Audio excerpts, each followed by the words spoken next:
Let me tell you the information about the author life. Author life and work. William Shakespeare was born in Stratford upon Avon, England, in April 1564. The exact date of his birth is not recorded, but it is most often celebrated worldwide on 23rd April. When he was 18, he married Anne Hathaway, and they have 3 children. And he left Stratford and went to London, became an actor, and owned a share of the Globe Theatre. He returned to Stratford in his 40s, bought a big house, looked after property, and died in 1616 when he was 52 years of age. And about his work, William Shakespeare was an English playwright, poet, and actor. Widely regarded as the greatest writer in the English language and the world's greatest dramatist, he is often called England's national poet and the Bard of Avon, or simply the Bard. His work, including collaboration, consists of some of 37 plays, 154 sonnets, 3 long narrative poems, and a few other verses, some of the uncertain authorships.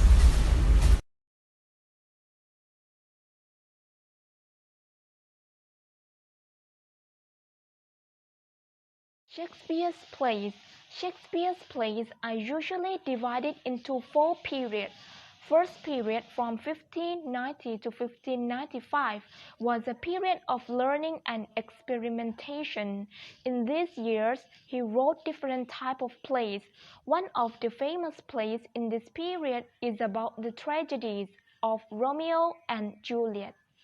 Second period from 1596 to turn of the century. He wrote the plays about comedies.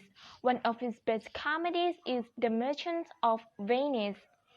Third period from 1600 to 1608.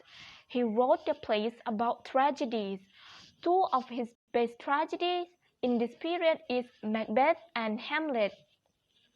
Fourth period from 1609 to 1612, the plays reflect a return to a happier state of mind, and the example of the plays in this period is The Tempest.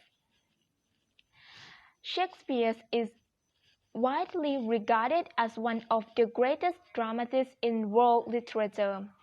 The universal appeal of his work is based on its timeless themes, unforgettable characters, and powerful language. Shakespeare's sonnet. Shakespeare wrote 154 sonnets. The sonnets have been conventionally divided into 2 groupings. One is sonnets 1 to 126 are addressed to all concerned and unharmed fair youth, probably Shakespeare's friend and patron, the Earl of Southampton. 2 is sonnets 127 to 154 are about a woman who is conventionally referred to as the Dark Lady, presumably Shakespeare's mistress. The poet speaks about his troubled love for the woman who is married and describes a painful relationship in which they are both unfaithful. Styles of the sonnets. The range of styles is greatly varied. In many sonnets, the style is complex and rich, while in others the vocabulary, syntax, and form are disarmingly simple. The best of sonnets are widely considered to be the finest love poem in English literature.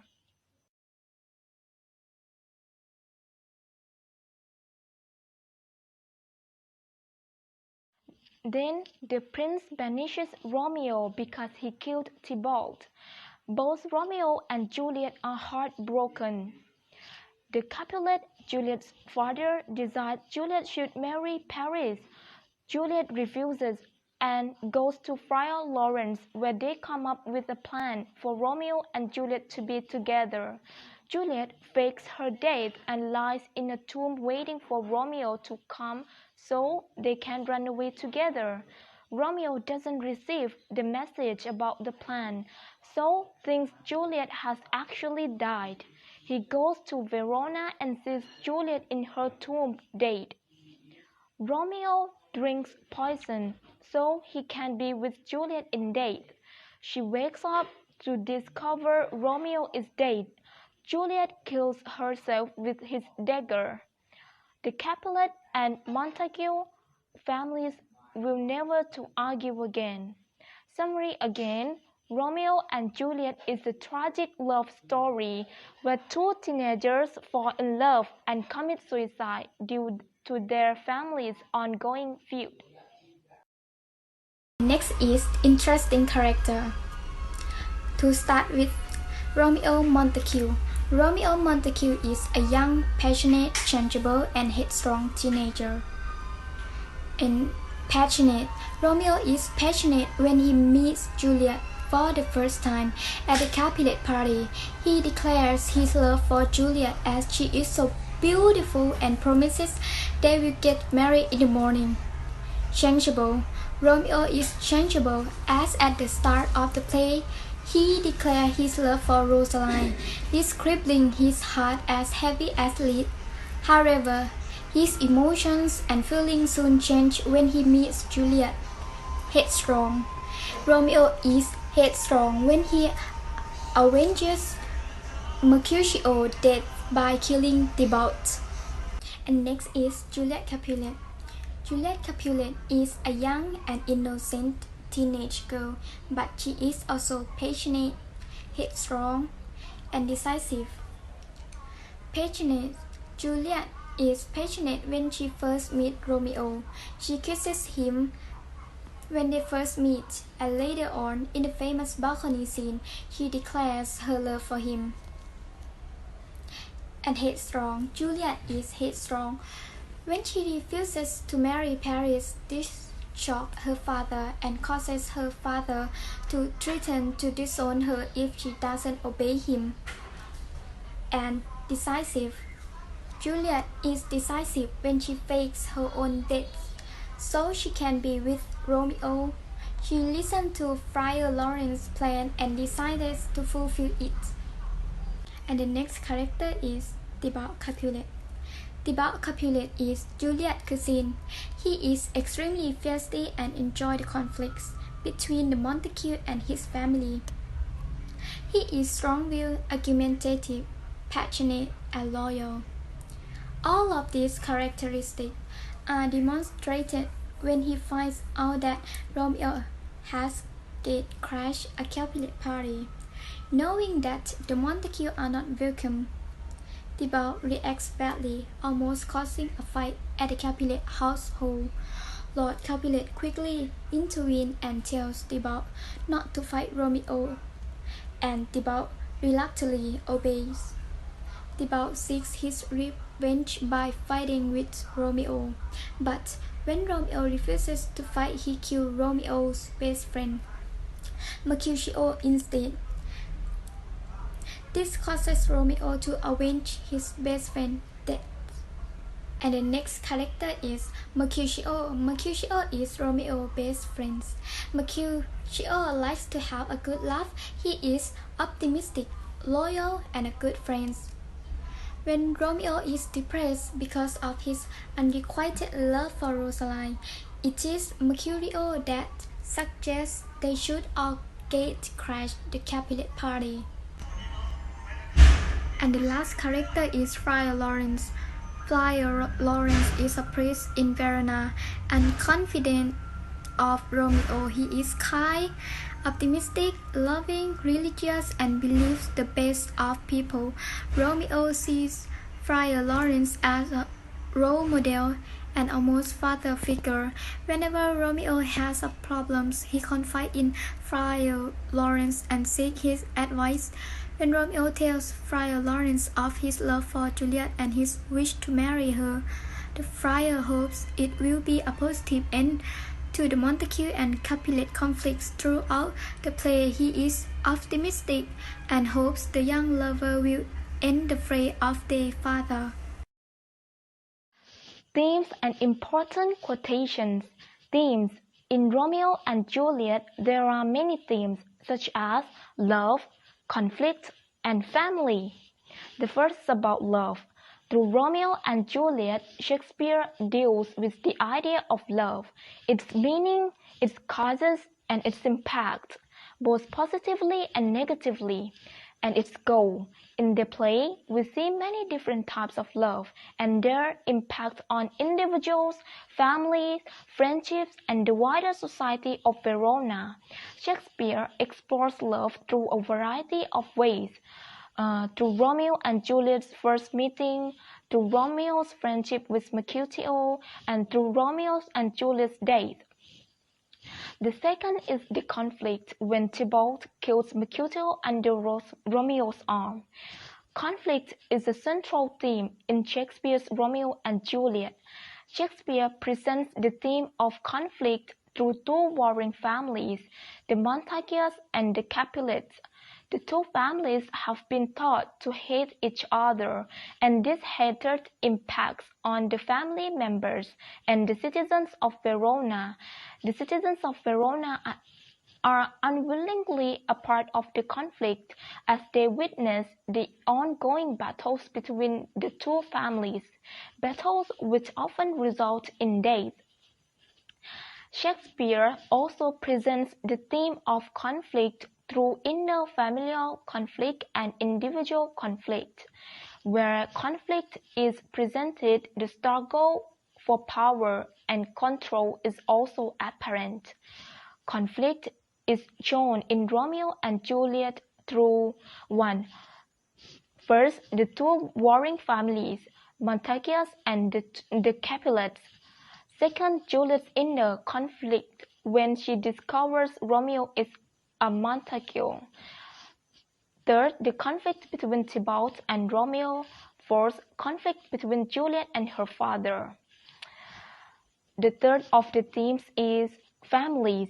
In Romeo and Juliet, Shakespeare presents two families to the audience, the Montagues and the Capulets.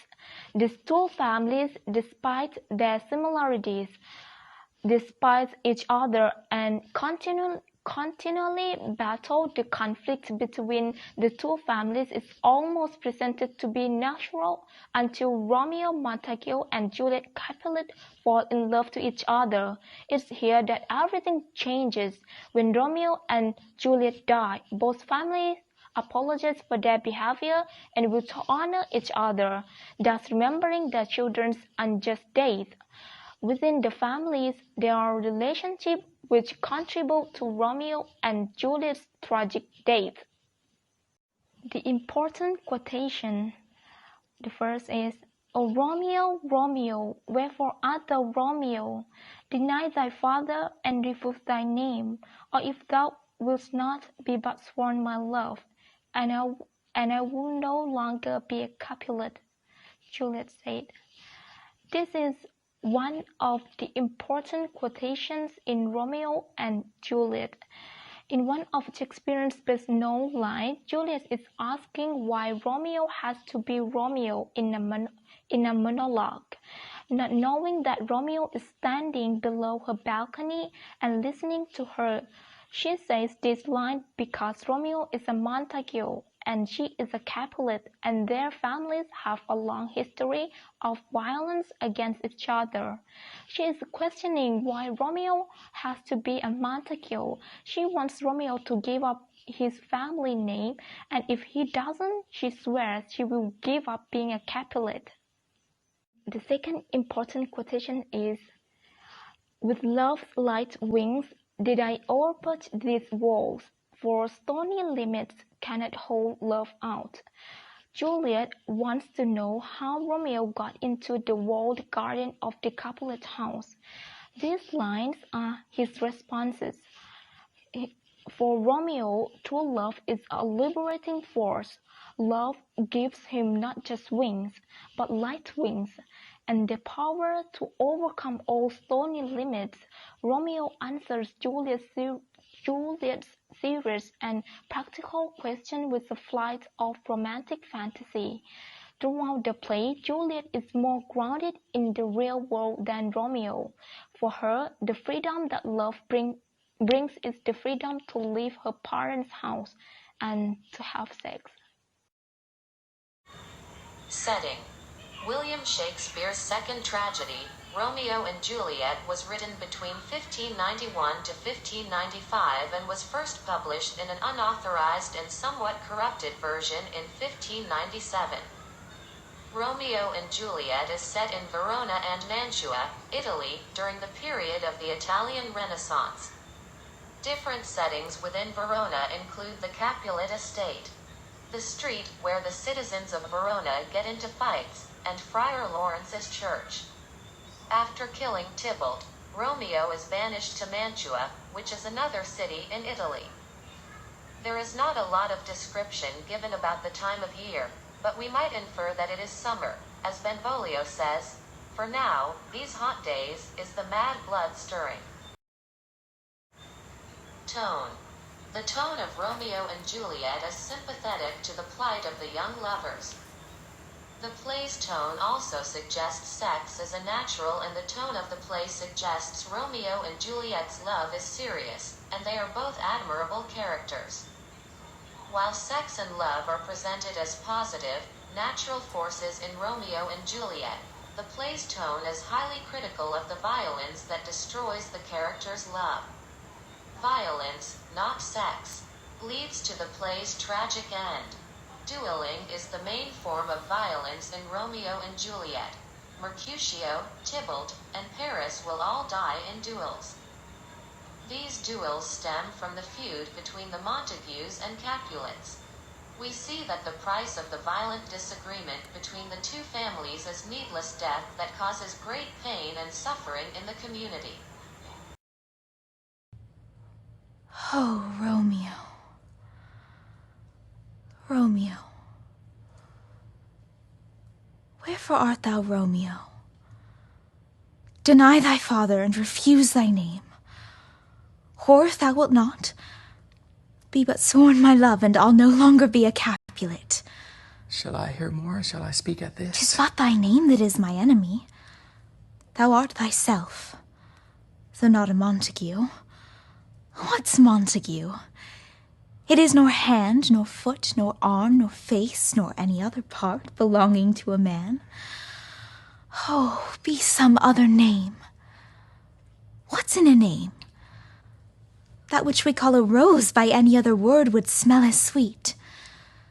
So Romeo would, were he not Romeo called, retain that dear perfection which he owes without that title. Romeo, doff thy name, and for that name which is no part of thee, take all myself. I take thee at thy word. Call me but love, and I'll be new baptized. Henceforth I never will be Romeo. What man art thou that thus bescreened in night so stumblest on my counsel? By a name I know not how to tell thee who I am. My name, dear saint, is hateful to myself because it is an enemy to thee. Had I had written, I would tear the word. My ears have not yet drunk 100 words of thy tongue's utterance, yet I know the sound. Art thou not Romeo and a Montague? Neither, fair maid, of either thee dislike. How camest thou hither, tell me, and wherefore? The orchard walls are high and hard to climb, and the place death, considering who thou art, if any of my kinsmen find thee here. With love's light wings did I o'erapproach these walls. For stony limits cannot hold love out, and what love can do that dares love attempt? Therefore thy kinsmen are no stop to me. If they do see thee, they will murder thee. Alack, there lies more peril in thine eye than 20 of their swords. Look thou but sweet, and I am proof against their enmity. I would not for the world they saw thee here.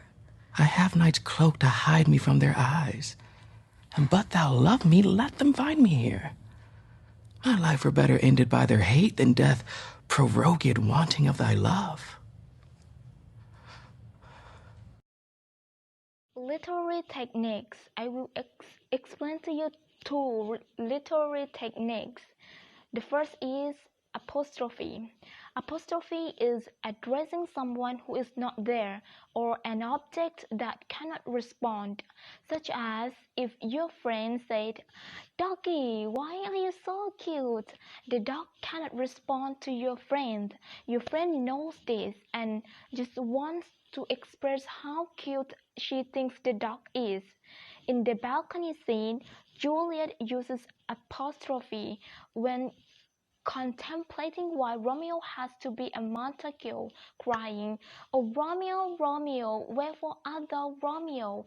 This is a use of apostrophe because she doesn't know how Romeo is able to hear her.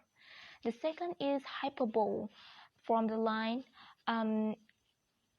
"With love light wings did I overperch these walls, for stony limits cannot hold love out." Love gave him wings to climb over the walls and reach Juliet. Shakespeare expressed hyperbole with hyperbole technique in this line. Criticism of the work about Romeo and Juliet. Romeo and Juliet is said to be one of the greatest works of classical literature and the epitome of romance writing. Though now personally I find the work a bit over-dramatic and an unrealistic view of love and life in the time period, but can understand how, depending on the age group reading this work and the personal experiences of the reader, can drastically affect how the work is viewed.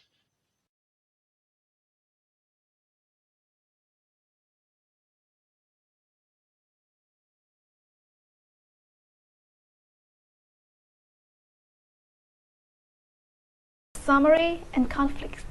Macbeth's plot summary.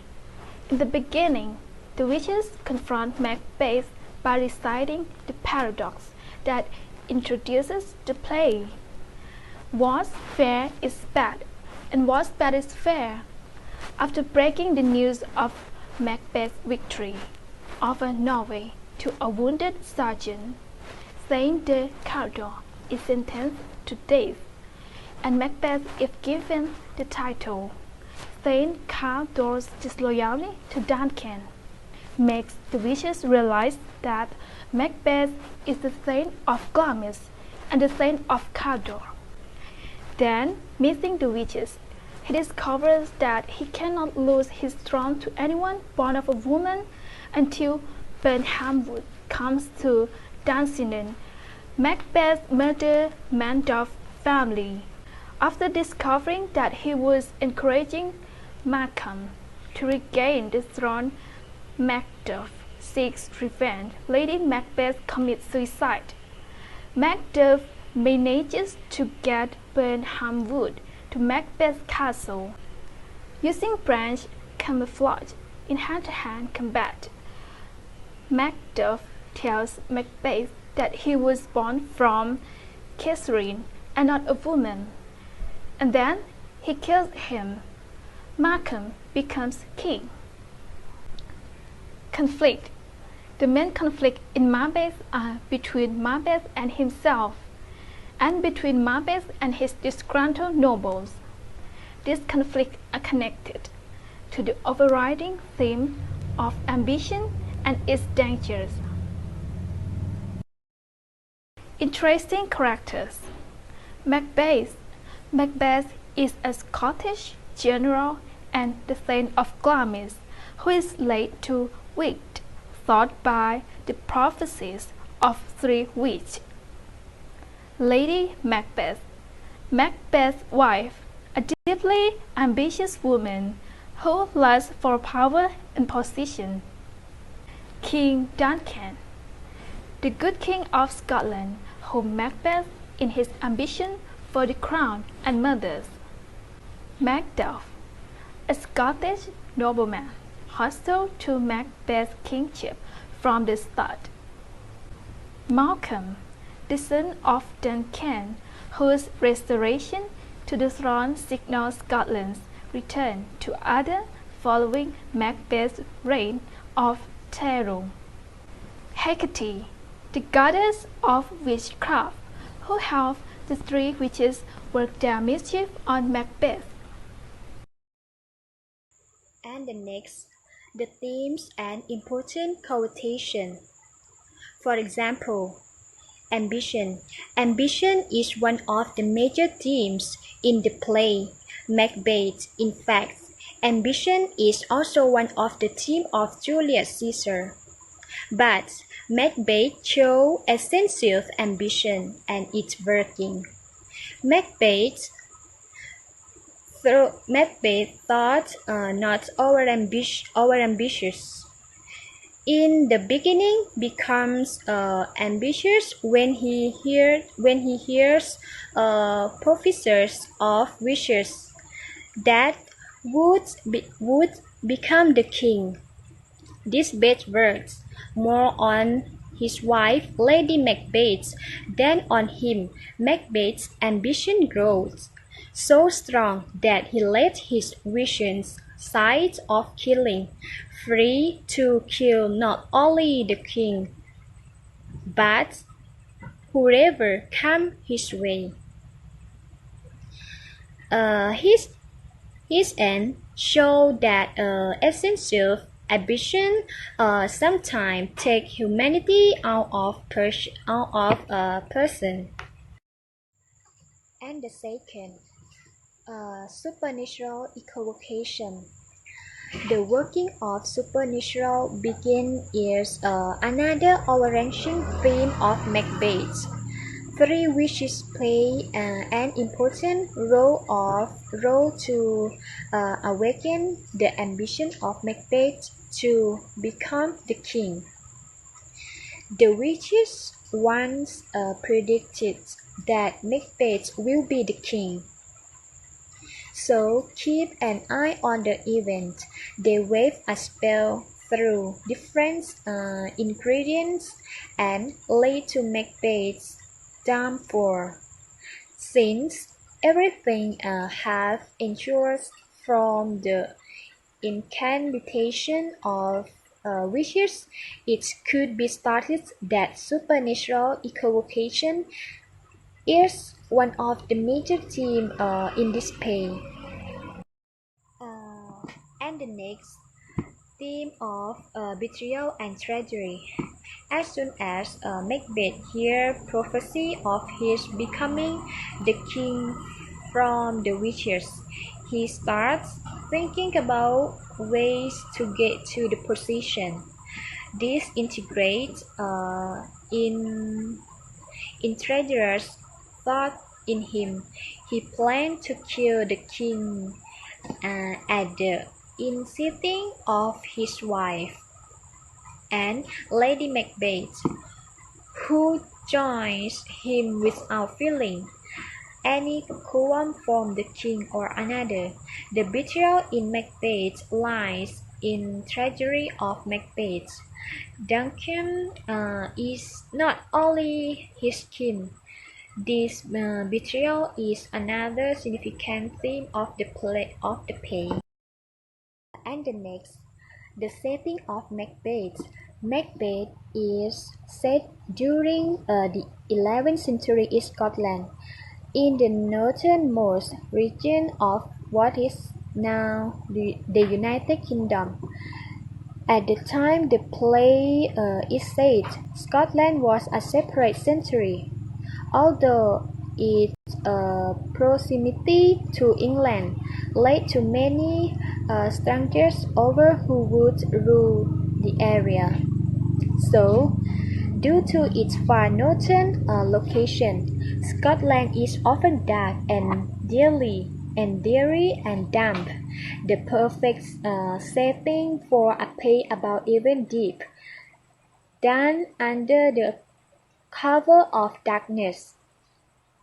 The play opens during a storm, and over the course of the play, Macbeth moved from his castle in Inverness to the royal palace in Dunsinane.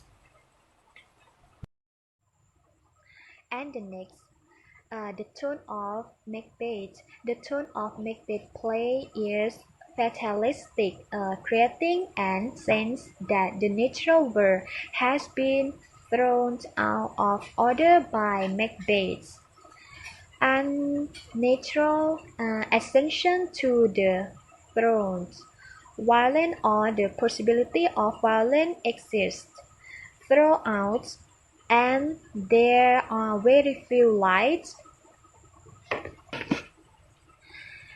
And the final scene has a fatalistic tone as Macbeth finally accepts his mortality and realizes he is not above the law of nature. So the mood of Macbeth first, joyful, nervous, peaceful, and hopeful. And the next, the criticism of works. A criticism has written that Macbeth derived from a deep awareness of evil. This means that Macbeth written by William Shakespeare show that evil really is what it can do. So the imagery of Macbeth really is very dark throughout the play. There is a constant atmosphere of evil and gloom. And the last, the tragedy Macbeth derived from a deep awareness of evil. Shakespeare portrays the evil of the humans begin in a very complete way. He shows how dark Macbeth here would be, and the literary element of imagery and theme support this idea.